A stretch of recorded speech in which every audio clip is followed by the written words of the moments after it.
Anytime you provide structure, that's very helpful.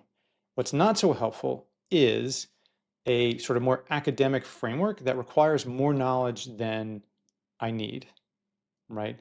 So if you're teaching me to type, right? Give me a typing program. You're challenging, give me the fingers and stuff like that. If you start to explain the framework for the finger placement or an academic structure around why typing is the way it is, does that help my ability to type?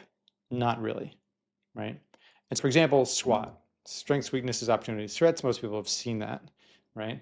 Threats is always a weird one for many people because they're like not sure unless it's a competitive environment doing a SWOT on my team. What's a threat to my team, right?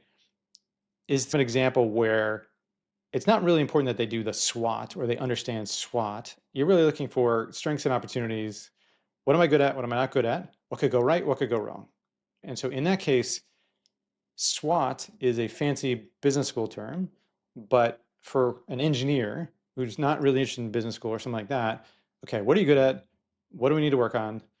What are the opportunities and what can go wrong?